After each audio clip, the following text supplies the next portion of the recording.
కనిపిస్తాండారులే అందరూ. ఒక్కొక్కరు తీసుకోవచ్చు, తప్పేం లేదు. సమావేశానికి వచ్చిన తల్లిదండ్రులకు నా నమస్కారములు. ఇంట్లో చెప్తారు, నాకేమైనా చెప్తున్నారు రాసినారా? చాలా బాగా రాస్తారు. అంగన్వాడీకి వచ్చి చాలా బాగా నేర్చుకున్నారు. ఏం చెప్పింది మీ పాప?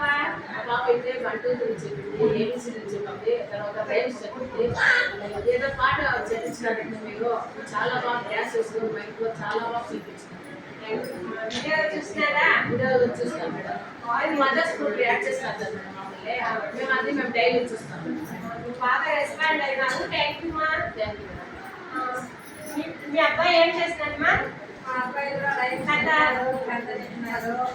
కథ యాక్షన్ చేసి చెప్పినాడా? యాక్షన్ చేసి చెప్పినాడు మేడం. మా పిల్లలు బాగా చేస్తున్నారు మేడం. మీరు కూడా మీ అబ్బాయిని రోజు సాయంత్రం 1 గంట సేపు కూర్చోబెట్టుకుని ఏదో ఒక అబ్బాయి చెప్పింది వినే ప్రయత్నించండి. తప్పు చెప్తే కూడా పర్వాలేదు, కానీ మనం ఫస్ట్ చెప్పింది తప్పు, ఇలా చెప్పద్దు అని చెప్పద్దండి.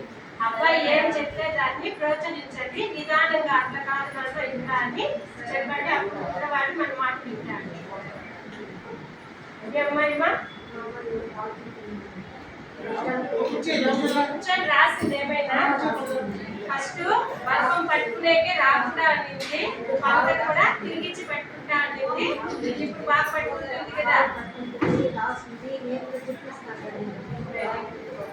అదే ముందు కంటే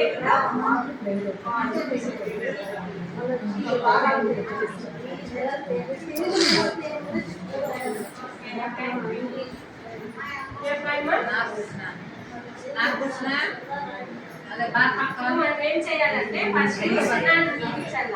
అబ్బాయి చేయి పెట్టుకొని రాయవద్దు. మనం సున్నాను చూపిస్తే చేయి తిరుగుతుంది.